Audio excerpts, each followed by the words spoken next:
몇 번이 될지 모르는 실패, 몇 번이 될지 모르는 노력, 몇 번이 될지 모르는 두려움. 하지만 걱정하지 마세요. 그 몇 번이 될지 모르는 실패와 두려움 속에서 노력이 방법이 되고 노력이 희망이 되어 그 노력이 가장 빛날 수 있도록 당신에게 향합니다. 공부의 습관을 만드는 성적 향상 프로젝트 용인 종로학원. 안녕하십니까, 용인 종로학원 김갑중입니다. 이번 영상은 탐구학습법에 대한 영상입니다. 고3 수험생들은 생기부 관리, 즉 내신 수행평가에 집중하게 됩니다. 그러다 보면 수능 탐구 공부에 신경 쓰지 못하는 경우를 많이 보게 됩니다. 하지만 탐구도 늦게 시작하면 후회할 수밖에 없습니다.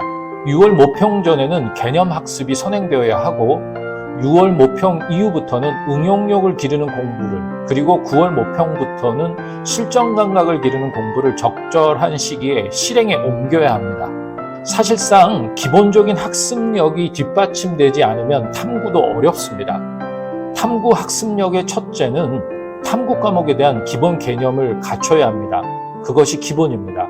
그리고 모든 공부의 기본은 독해력입니다. 문제의 출제 의도를 파악하는 것도 문장 독해력이고, 비슷한 핵심 개념을 연계하여 사고하는 것도 언어적 추론 능력과 관련이 있습니다. 탐구 공부법을 첫째 예습, 둘째 개념학습, 셋째 응용학습, 그리고 넷째 실전 문제 풀이 순으로 나눠서 설명을 하도록 하겠습니다. 구독과 좋아요, 그리고 알람은 영상 제작에 힘이 됩니다. 입시와 관련된 문의사항은 용인종로학원 입시연구실 혹은 댓글을 남겨주시면 답변해 드리겠습니다. 첫 번째 체크 포인트입니다. 개념학습 전략 실천 요령 첫 번째입니다. 수능은 기본 개념에 대한 이해를 바탕으로 사고력과 문제 해결력을 측정하는 시험입니다. 따라서 교육과정 및 교과서에 제시되어 있는 기본 개념을 정확히 이해하고 있어야 하며, 학습한 개념을 문제 상황에 적용할 수 있는 능력을 길러야 합니다. 여기까지는 원칙적인 얘기입니다. 수능 시험은 기성세대, 즉 대학 교수님들이 출제 원칙을, 룰을 정해두고 그 룰을 기준으로 문항을 출제하는 게임과 같습니다. 학생들이 롤게임을 하면서 게임의 룰을 이해해야 하는 것처럼 공부와 학습은 개념에 대한 이해, 출제 유형의 파악, 그리고 실전 문제 풀이 향상이라는 룰을 받아들이는 행위입니다. 하위권 학생들과 상위권 학생들의 차이는, 하위권 학생들은 인강과 현강 강의만으로 개념을 이해하고 상위권 학생들은 강의를 듣기 전에 예습을 한다는 차이가 있습니다. 그럼 어떤 학생이 예습을 할까요?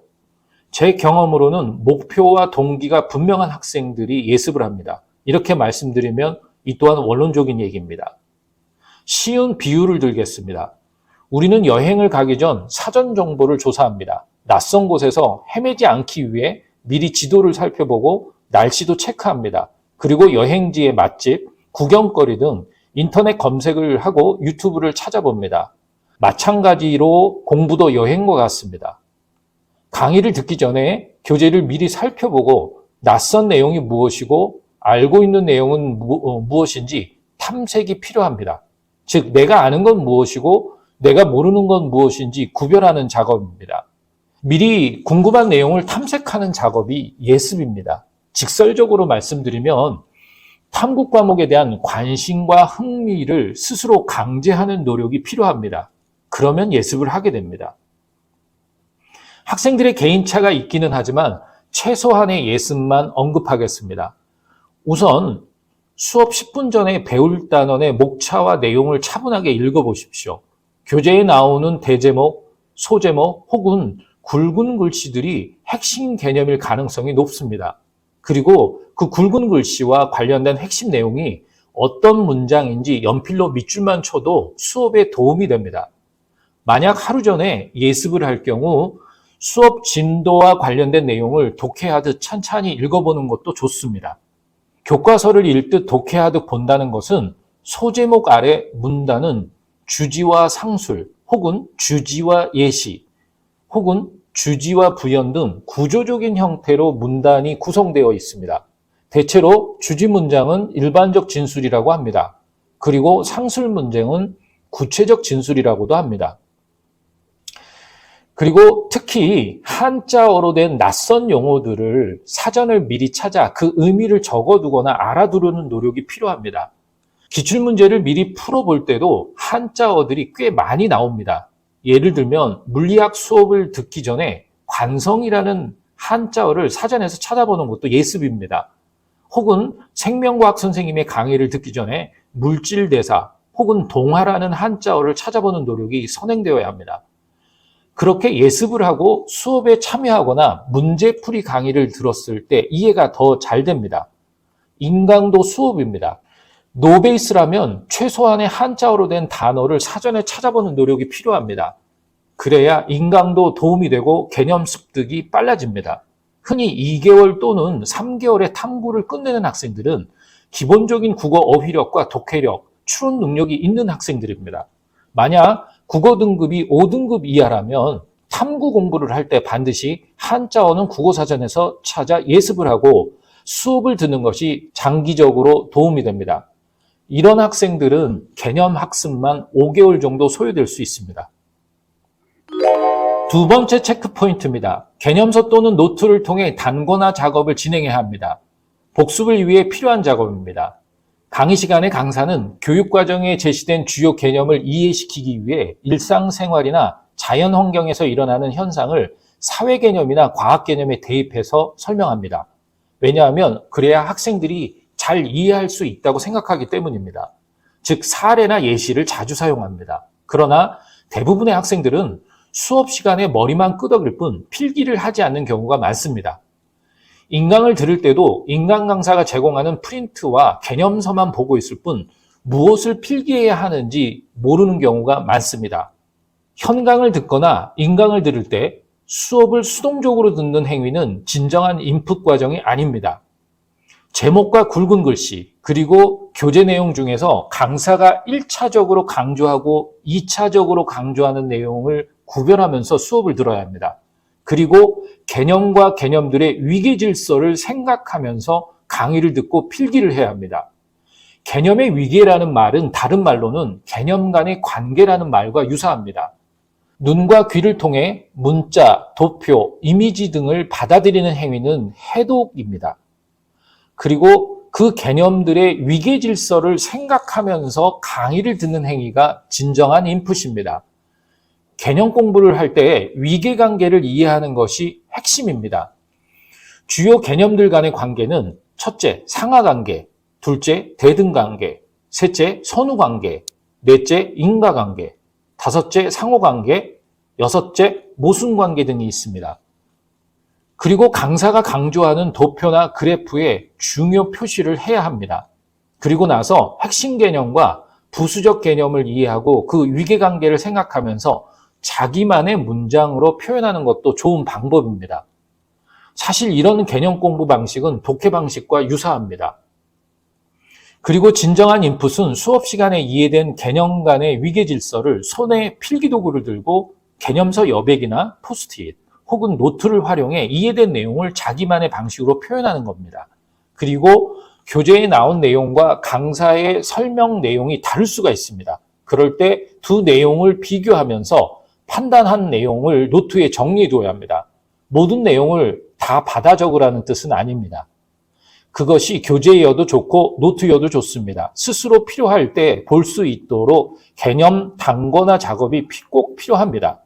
수업을 듣거나 공부를 할 때 자신의 기억을 믿으면 안 됩니다. 기록하고 자주 볼 생각을 하셔야 합니다. 세 번째 체크 포인트입니다. 만약 개념 노트를 통해 단권화 작업을 하고자 하는 학생들을 위해 설명을 드리겠습니다. 우선 강의를 듣는 동안 가능한 많은 의미 있는 내용과 아이디어를 2번 필기 공간에 기록하십시오. 이때 의미 있는 내용은 메인 개념과 서브 개념 사이에 관련된 사항입니다. 그리고 1번 공간은 키워드 부분입니다. 핵심 질문이나 핵심 개념만 기록해 둡시다. 핵심 질문이나 핵심 개념이 이해가 되었으면 가능한 빨리 자기만의 아이디어를 3번 지면에 요약하십시오. 요약은 개념과 개념들 간의 관계를 명백하게 하고 연속성을 보강하고 기억을 강화시킵니다. 수업이 끝나고 난 뒤 2번 지면을 가리고 1번 단서란에 메모한 것을 가지고 잠깐 연상을 해 보십시오.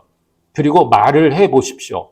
선생님이 말한 것도 똑같은 표현법이 아니라도 좋습니다. 기계적으로 하지 말고 자신의 표현법으로 완전한 문장 형태의 말로 표현해 보십시오. 그리고 나서 말한 것을 2번에 적혀 있는 필기 내용을 보면서 확인하십시오. 그리고 노트에 자신이 배운 내용이 다른 과목과 어떤 관련성이 있는지에 대해 생각해 보십시오. 이런 숙고의 과정은 아이디어가 활성화되지 못하고 곧 잊혀지는 현상을 막아줍니다. 이렇게 기록 노트를 매주 복습하는데 10분 정도 할애하십시오. 그러면 배웠던 것의 대부분을 기억할 수 있습니다. 네 번째 체크 포인트입니다. 개념 학습 세 번째 실천 사항에 대해 말씀드리겠습니다. 앞에서 수업이 끝나면 잠시 눈을 감고 배운 내용을 떠올려 보라고 말씀드렸습니다. 일종의 즉시 복습입니다. 연상하기입니다. 그렇다면 장기 기억으로 가져가기 위한 복습에 대해 설명드리겠습니다. 개념 노트를 외우고 백지 시험을 보는 법입니다. 외우지 못한 것이나 자주 틀리는 내용은 개념 노트에 표시를 해놓고 다시 외웁니다. 처음에는 반복해서 읽고 마인드맵을 적어서 체계적으로 외우려고 노력하십시오. 그리고 나서 하얀 백지에 떠오르는 내용을 적어봅시다. 이렇게 백지 시험을 반복하면 성적 향상에 도움이 됩니다. 반드시 필기한 내용 그대로 작성해야 한다는 강박에서 벗어나는 것이 좋습니다. 매달 한 번씩 모의고사를 보기 전에 시험 범위에 해당하는 내용을 백지에 떠오르는 내용을 적어봅시다. 확인하는 과정을 통해 개념을 확실하게 암기합니다. 특히 핵심 개념, 도표, 그래프 등을 백지에 떠오르는 내용을 적어봅시다. 이렇게 백지 시험을 반복해서 봅니다. 경우에 따라 전형적인 예시는 반복해서 필기해서 봅니다. 6월 모평 전까지 탐구 전 범위를 최소 한 번 이상 개념 정리를 해야 합니다. 단순 암기가 아닌 이해력을 높여야 합니다. 자기만의 언어로 표현해도 좋습니다. 그래야 어려운 문제도 쉽게 풀 수 있습니다. 다섯 번째 체크 포인트입니다. 응용학습 전략을 살펴보겠습니다. 개념학습이 완성되었거나 혹은 단원별 개념 정리가 끝나면 기출문제를 다룰 필요가 있습니다. 기출문제는 과목별 출제 유형이나 출제 빈도가 높은 단원을 파악하는 데 도움을 줍니다. 개념 공부를 끝내고 혹은 개념 공부를 진행하면서 기출문제를 풀 경우 응용력을 기를 수 있습니다. 우선 B킬러 단원부터 응용력을 기르는 것이 현명합니다. 문항의 70%는 B킬러 단원일 경우가 많습니다. B킬러 단원의 개념과 응용력을 기른 후 킬러 단원의 응용력을 기르도록 하십시오. 기출문제를 풀고 난 후 틀린 문제는 해설지를 보지 않아야 합니다. 해설지를 보지 않고 자신의 개념 노트나 개념서를 가지고 다시 공부해 봅시다. 그리고 이해된 내용을 토대로 풀이 과정을 오답 개념 노트에 적어봅니다. 다시 공부한 개념과 풀이 과정을 적어본 후 그것을 해설지에 나온 풀이와 비교해 보십시오. 만약 과탐은 실험, 사탐은 사회 현상과 관련된 문항이라면 기본 개념을 확실히 세워 암기하는 것보다는 이해 위주로 접근해야 합니다. 여러 개념을 복합적으로 적용한 문제는 관련 개념을 모두 적어보고 어떻게 연계시켜야 하는지 적으십시오. 자신의 풀이 과정과 친구의 풀이 과정을 비교해보고 그리고 모르는 것은 선생님에게 질문을 합니다. 이렇게 문제풀이, 개념 복습을 3번 이상 반복해서 틀린 문제를 풀어야 합니다. 여섯 번째 체크 포인트입니다. 기출문제를 다룰 때 자주 틀리는 오답 개념 노트를 만들 수가 있습니다. 특히 개념 학습을 한 번 정도 실행해 옮겼다면 6월 모평 이후부터는 자주 틀리거나 어려운 문제의 개념 설명, 예시 풀이 지침 등을 오답 개념 노트에 적어 놓습니다. 그리고 6월 모평 이후부터는 평소에 다양한 환경에서 문제를 푸는 연습을 해보는 것도 좋습니다. 특히 수능 시험과 유사한 환경에서 문제를 풀어보거나 반대로 시끄러운 상황에서도 문제를 푸는 연습을 하는 것이 멘탈 트레이닝에 좋습니다.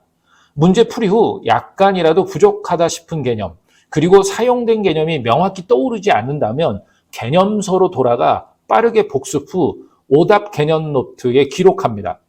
문제를 푼 날 채점 직후 바로 오답 체크를 통해 확인한 개념을 메모해 둡니다. 그리고 매월 모의고사 보기 전날 오답 개념 노트를 보면서 복습을 합니다. 7번째 체크 포인트입니다. 응용학습 전략 3번째입니다. 문제풀이 후 혼자서 알기보다는 친구에게 설명해 주거나 선생님에게 질문을 통해 정교화 과정을 거치는 것이 좋습니다. 인생을 살면서 고민이 있으면 부모님이나 친구와 의논하는 경우가 많습니다.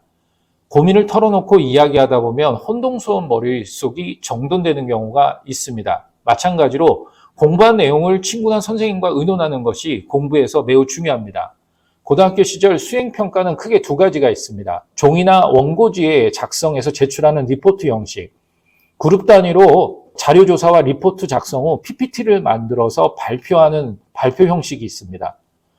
대부분의 학생들이 둘 중 어떤 형식의 수행평가가 기억에 남느냐고 물으면 PPT로 발표한 수행평가가 기억에 많이 남는다고 합니다. 그리고 복습의 마지막 단계는 친구들에게 가르치는 행위입니다. 8번째 체크 포인트입니다. 실전학습 전략 문제풀이 연습 방법입니다. 개념학습 그리고 응용학습이 진행된 후 실전 모의고사 훈련이 필요합니다. 특히 평가원 모의고사를 대비한 훈련은 실전 감각을 올리는 데 도움이 됩니다. 실전 유형에 따른 적용 연습과 시간 안에 푸는 연습이 병행되어야 합니다. 탐구 문제도 발문과 보기 그리고 선택지로 구성됩니다. 일반적으로 국어 등급이 좋을수록 사탐과 가탐 성적이 좋아질 가능성이 높습니다. 개념 공부할 때 말씀드렸던 것처럼 교재에 담긴 개념들의 관계를 파악하는 것은 국어 과목에서 개념 간의 관계를 파악하는 사실적 사고력과 관련이 있습니다. 마찬가지로 실전 학습 문제 풀이 역량을 올리는 데도 필요 충분 조건은 아니더라도 필요 조건에 해당하는 것이 국어 독해력입니다. 왜냐하면 모든 탐구 문항은 국어 문장으로 구성되어 있고 조사와 문맥 흐름을 파악하지 못하면 출제 의도 파악 과정이 혼란스럽기 때문입니다. 어쩌다 감으로 찍어서 맞춘 문항도 문장 형태로 설명할 수 없다면 다음에는 틀릴 수 있습니다. 직관적으로 이해하고 추론하는 것과 어휘와 문장으로 표현하는 것은 분명히 다릅니다. 어휘와 문장으로 표현하고 그것을 토대로 마인드맵을 작성할 수 있다면 훨씬 지식을 정교화하여 저장할 수 있습니다. 그럼 풀이 과정을 살펴보겠습니다. 모의고사 문제에는 발문이 있습니다. 문제의 발문을 읽으면서 핵심 단어를 체크해 보십시오. 특히 유형이 잘 안 잡힌다라는 느낌이 들었을 때 문제의 발문을 보면서 중요하다고 생각하는 단어를 표시하십시오. 그리고 그 핵심 단어를 통해 어떤 단원의 어떤 개념인지 유추해 봅니다. 화학 과목의 예를 들어보겠습니다. 만약 발문과 보기에 질량, 높이, 분자량이라는 단어가 있을 수 있습니다. 그렇다면 이 문항은 1단원 화학식량과 몰, 즉 몰수와 질량 간의 관계를 토대로 분자량을 추론하는 문제일 수 있습니다. 즉 화학 과목에서 질량, 높이, 분자량의 학습 개념이 되었다면 관련 단어를 유추할 수 있습니다. 그 다음 단계는 문제 유형을 파악해야 합니다. 이런 핵심 개념들이 나오고 그것을 단서로 문제를 해결하는 방식을 연습해야 합니다. 9번째 체크 포인트입니다. 실전학습 문제풀이 전략입니다. 모르는 문제의 경우 개념 공부를 다시 합니다. 접근 방법을 전혀 파악하지 못했거나 통섭적 사고력을 묻는 문제가 나왔을 경우 개념 공부를 다시 시작해야 합니다. 통섭적 사고력은 과목과 다른 과목 간의 연계성을 묻는 문제, 이 단원과 다른 단원 간의 연계성을 묻는 문항들이 통섭적 사고력을 묻는 문제들입니다. 그리고 여러 문제집의 해설을 비교한 후 자신에게 맞는 풀이 방법을 습득해야 합니다.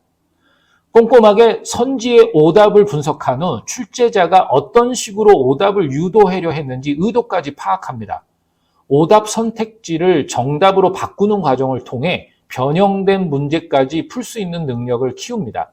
자주 틀리거나 어려운 문제는 따로 오답 개념 노트에 적어놓고 자주 보셔야 합니다. 이번 영상은 여기까지입니다. 구독과 좋아요 그리고 알람은 영상 제작에 힘이 됩니다. 입시에 관한 문의사항은 용인종로 입시연구실 혹은 댓글을 남겨주시면 답변해 드리겠습니다. 감사합니다.